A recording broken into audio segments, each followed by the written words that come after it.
শ্রুতিকুঞ্জ চ্যানেলে আপনাকে স্বাগত। আজকে আমার নিবেদন রবীন্দ্রনাথ ঠাকুরের লেখা নষ্ট নীর। গল্পের শুরু ভূপতিকে দিয়ে, যিনি কর্মপাগল, যথেষ্ট অর্থের অধিকারী এবং আগাগোড়াই ইংরেজি চর্চার বিষয়ে আগ্রহী একজন মানুষ। সেই সুবাদে তিনি তার শ্যালক উমাপদর সঙ্গে একটি ইংরেজি পত্রিকার সম্পাদকের কাজ শুরু করেন। এখানে বলে রাখি, কাজের জন্য ভূপতি তার স্ত্রী চারুলতাকে সময় দিতে পারতেন না। তাই এই সমস্যা সমাধান করার জন্য তিনি উমাপদর স্ত্রী মন্দাকিনীকে বাড়িতে আনার সিদ্ধান্ত নিলেন। তবে চারুর খুব ভালো সঙ্গী ছিল ভূপতির পিস্তুত ভাই অমল। সে কলেজের ছাত্র। চারু তার কাছে পড়াশোনা করত আর বিনিময়ে তার হাত খরচ থেকে শুরু করে শখের খাবার, প্রয়োজনীয় অপ্রয়োজনীয় নানান জিনিসের আবদার পূরণ করতে হতো। এভাবেই তারা একে অপরের সঙ্গী হয়ে উঠেছিল। কয়েকদিন তারা দুজন মিলে বাড়ির এক খণ্ড জমিকে শখের বাগান করারও পরিকল্পনা করে। বাগানে হরিণের ঘর হবে, পাথরের বেড়ি হবে, নীলপদ্মর ঝিল হবে, এরকম আরও কত কি ভাবনা চিন্তা করে।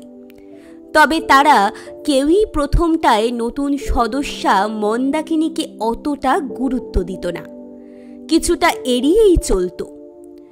অমল পান খেতে পছন্দ করত, তাই মন্দাকিনীর উপর পান সাজার ভার ছিল। সে অমলকে একটুও পছন্দ করত না, তবে চারুর সামনে সে কথা বলাও যেত না। অমল আর চারু দুইয়ে মিলে তার ঘর থেকে পান চুরি করে আনত। একদিন অমল কিছু লিখলে তার সেই লেখা চারুকে দেখানোর জন্য অধিক আগ্রহে অপেক্ষা করত। চারুও খুব আগ্রহী ছিল এই বিষয়ে। আস্তে আস্তে অমল লেখালেখি শুরু করে দিল, আর প্রথম পাঠক হলো চারু। সে খুব প্রশংসা করত অমলের লেখার। অমল নিতান্ত তাদের আশ্রিত হলেও চারুর কাছে সে অন্যান্য আশ্রিতদের থেকে অনেক ভিন্ন। একদিন তো চারু অমলের একটা লেখা নিয়ে তার স্বামী অর্থাৎ ভূপতির কাজের ঘরেই উপস্থিত। তখন ভূপতি উমাপদর সঙ্গে হিসেব নিকেশে ব্যস্ত। এরপর উমাপদ বেরিয়ে গেলে অমলের সেই লেখাটা তাকে দিয়ে পড়ানোর চেষ্টা করে। ভূপতি যদিও অত ধৈর্যের সাথে সেসব পড়ার ধারে কাছেও যাননি, কিছুটা পরেই প্রশংসা করে দিলেন। এমন সময় ঘরে অমল প্রবেশ করলে সে জানতে পারে যে বৌঠান তার লেখা তার দাদাকে দিয়ে পড়াচ্ছেন। সে মনে মনে রাগ করলে চারু বুঝতে পেরে বাইরে চলে যায়। ভূপতি অমলকে বললেন চারুকে পড়াশোনার মধ্যে রাখতে, আর মজা করে আরও বললেন যে পারিতোষিক হিসাবে তার স্ত্রীর জুড়ি তাকেও একটি খুঁজে দেবেন। এরপর অমল তার লেখালেখির দ্বারা বেশ জনপ্রিয়তা লাভ করতে শুরু করে। এই সুযোগটা নেয় মন্দাকিনী, যে কিনা এতদিন তাকে পছন্দ করত না। এখন হঠাৎ করে অমলের প্রতি তার শ্রদ্ধা যেন বেড়ে গেল। এতে অবশ্য চারু বেশ ক্ষুণ্ণ হতে লাগলো। আগে পান চুরি করে খেত, এখন মন্দাকিনী নিজে এসেই অমলকে পান দিয়ে যায়। এমনকি চারুকে আর অমলকে কোনো আলোচনা করতে দেখলেই তাদের মধ্যে নাক গলাতে এসে পড়ে।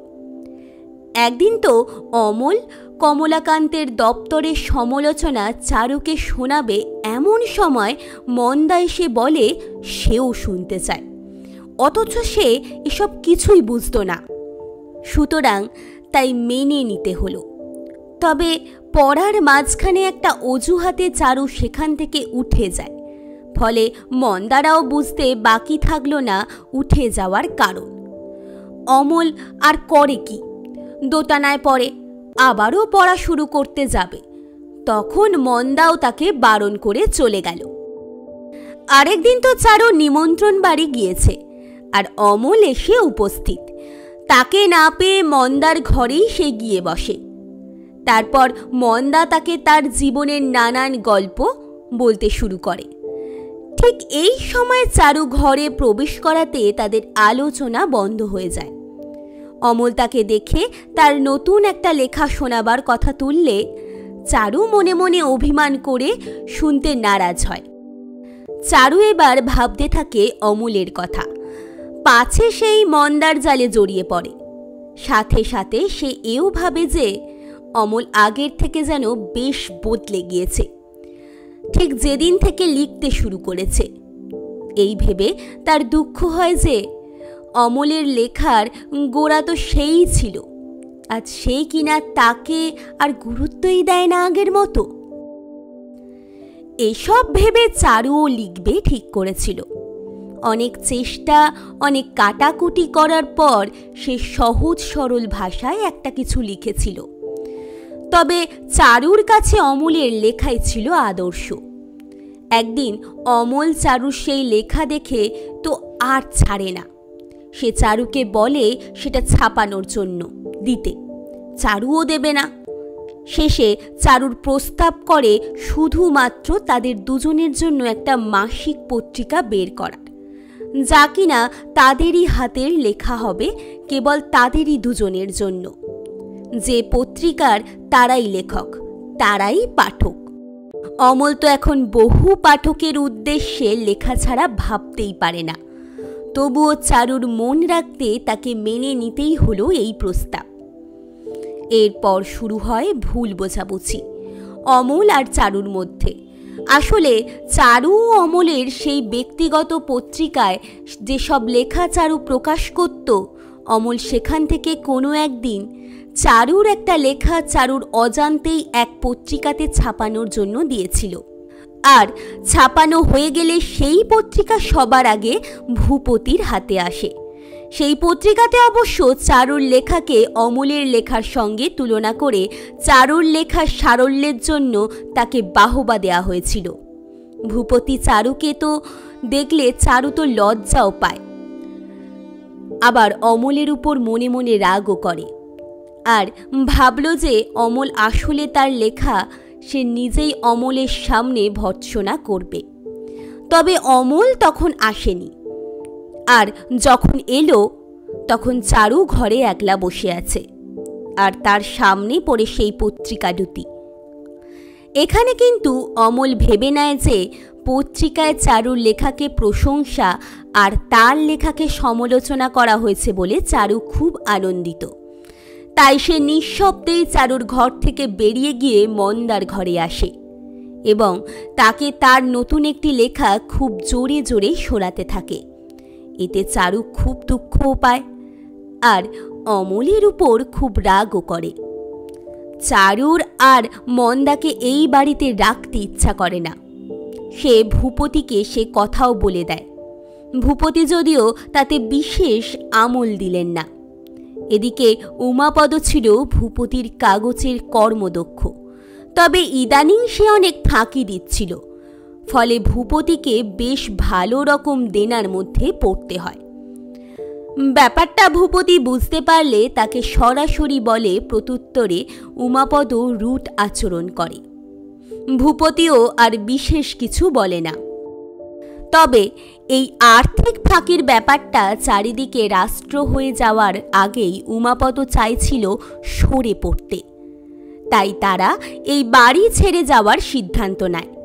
এদিকে অমল এসে মন্দার জিনিসপত্র গোছগাছ করা দেখে তাকে জিজ্ঞেস করে। সে বাঁকা কথায় চারুর দিকে কটাক্ষ করে, যেন চারুই তাকে চলে যেতে বলেছে। শুনে অমলের ভারী রাগ হলো চারুর ওপর। সে ভাবল বৌঠান বুঝি তার দাদার কাছে মন্দা আর তাকে নিয়ে চারিত্রিক নালিশ করেছে। অমল ইতিমধ্যে একদিন তার চারু বৌঠানকে বেশ করে কথা শোনাবে ঠিক করে তার ঘরে আসে। তবে তার দাদাকে বিষণ্ণ দেখে সেসব ভুলে যায়। চারু কিন্তু খুব খুশি হয়, কারণ কিছু না বলাতেই অমল আজ এসেছে। সে তার একটা নতুন লেখার কথাও অমলকে জানায়। তবে অমল সেদিকে কান না দিয়ে ঘর থেকে বেরিয়ে যায়। দেখতে দেখতে অমলের বিবাহের প্রস্তাব আসে। বর্ধমানের উকিল রঘুনাথবাবু তার মেয়ের সঙ্গে বিবাহ দিয়ে অমলকে বিলেতে পাঠাতে চান। অমল, ভূপতি আর চারু তাকে রাজি করাবার প্রস্তুতি নিলেও সে নিজে থেকেই এ বিয়েতে রাজি হয়ে যায়। ফলে বিবাহ স্থির হয়ে যায়। তবে চারু ভিতর ভিতর বেশ দুঃখ পেতে থাকল। হাজার হোক তাদের সেই পুরনো দিনগুলোর মায়া কাটিয়ে অমল চলে যাবে বিলেতে। বিবাহের পর ভূপতি বর্ধমানে গিয়ে অমলকে বিলেতে রওনা করিয়ে বাড়ি ফিরে এলো। বাড়ি এসে ভাবছিল চারু হয়তো অমলের বিলেত যাত্রার খুঁটিনাটি জানতে চাইবে তার কাছে। তবে সেসব কিছুই হলো না। চারু সেদিন চুপচাপ শুয়ে পড়ল। ভূপতি ভাবল চারুর মনে নিশ্চয়ই ভালোবাসা নেই। তবে কিছুক্ষণ পর চারু উঠে গেলে সে ও তার পিছনে পিছনে গিয়ে দেখে চারু মাটিতে পড়ে কাঁদছে। ফলে চারুর প্রতি ভূপতির সাময়িক ধারণা ভ্রান্ত প্রমাণিত হল।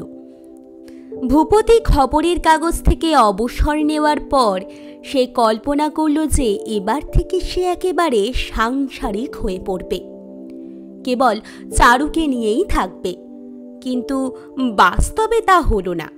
তিনি ক্রমশই বুঝতে পারলেন যে এই কাজ তার পক্ষে মোটেই সহজ নয়। তিনি স্ত্রীর সাথে সময় কাটানোর জন্য একের পর এক উপায় বের করতে লাগলেন। কখনো চারুকে নিয়ে তাস খেলা, কখনো বা সাহিত্য আলোচনা। তবে কোনোটি টিকল না। চারুর সাথে তার যেন ঠিক জমত না। চারু কিন্তু মনে মনে সর্বদাই অমলকে ভাবতে থাকে। সেই ভাবনা মাঝে মাঝে যন্ত্রণাদায়ক হয়ে উঠলে তাকে পরিত্যাগ করবে ভাবলেও তা পারে না। বরং সেই ভাবনা মনের মধ্যে আরও জাঁকিয়ে বসে। অবশেষে এসব ভাবনা ত্যাগ করে চারু মন দিয়ে স্বামী সেবা করতে আরম্ভ করে। ভূপতিও যেন তার নবযৌবন ফিরে পেলেন। তিনি চারুকে আবার আগের মতো লেখা শুরু করার কথা বললেন। চারু তাতে না করলে তিনি ভাবলেন এবার তিনিই লেখালেখি শুরু করবেন। ফলে চারু একজন সঙ্গী পাবে। এই ভেবে ভূপতি নিজের একটা লেখা অন্যের নাম করে চারুকে পড়তেও দিলেন। তবে ভূপতিরই এই ছল চারুর অগোচর রইল না। এভাবেই দিন কাটছিল তাদের। চারু খোঁজ রাখত বিলেত থেকে অমলের চিঠি আসার ব্যাপারটা। যদিও কয়েকটা চিঠি আসলো, তবে তাতে চারুর জন্য কেবলমাত্র প্রণামই ছিল। চারু ভাবত বিলেত পৌঁছে অমল বুঝি তাকে চিঠি লিখবে। কিন্তু সে আশা করে বসে থাকলেও তার জন্য অমলের চিঠি আর আসে না। যদিও অমল ভূপতিকে বলেছিল যে পড়াশোনার জন্যে সে বিশেষ চিঠি লিখতে পারবে না। তবুও একদিন চারু সকলের অজান্তে তার নিজস্ব গহনা বন্ধক রেখে বিদেশে অমলকে টেলিগ্রাম করে। আর তার উত্তরে অমল কেবল জানায় যে সে ভালো আছে। এই ব্যাপারটা ভূপতি জানলে সে মনে মনে চারুকে ঈষৎ সন্দেহ করে। ভূপতির মনে সন্দেহ আরও জোরালো হয়। সে চারুর কাছে যায় এবং তার কাছে নিজের লেখাগুলো চায়। চারু তখন ভূপতির জন্য কচুরি ভাজছিল। সে লেখাগুলো বের করে দিলে ভূপতি সেগুলো সমস্তই উনানের মধ্যে ফেলে দিল। চারু সমস্তই বুঝতে পারল। তাই সে অপরাধীর মতো চুপ করে রইল কেবল। পরে ভূপতি নিজের ক্রোধের উপর আফসোস করে আর ভাবে যে সে ভালোবাসে বলেই তো তার জন্য কচুরি ভাজছিল। তাই সে ঘরে চারুর কাছে যায় এবং তাকে সান্ত্বনা দেয়। গল্পের শেষ পরিচ্ছেদে দেখা যায় ভূপতি মহীশূরে একটা কাগজের সম্পাদক হিসাবে নিযুক্ত হয়েছেন। তাই সেখানে যাওয়ার জন্য তিনি প্রস্তুতি নিচ্ছেন। যাওয়ার সময় চারু তাকে ফিরে আসার কথা জিজ্ঞেস করলে তিনি জানান যে চারু যদি একলা লাগে সে চিঠি লিখলেই ফিরে আসবেন। এবার চারু ছুটে গিয়ে ভূপতির হাত ধরে তাকেও সঙ্গে নিয়ে যেতে বলে। প্রথমে ভূপতি জানায় যে সে নিয়ে যেতে পারবে না। শুনে চারু যখন নিরাশ হয় তখন সে চারুকে তার সঙ্গে যেতে বলেন, কিন্তু তখন চারু নিজেই আর যেতে চায় না। এতক্ষণ শুনলেন রবীন্দ্রনাথ ঠাকুরের লেখা নষ্ট নীর। গল্পটি কেমন লাগলো তা আমাদের কমেন্ট করে জানাতে ভুলবেন না। এরকমই আরও গল্প শুনতে আমাদের চ্যানেলটি সাবস্ক্রাইব করে রাখুন। কথা দিলাম নিরাশ করব না।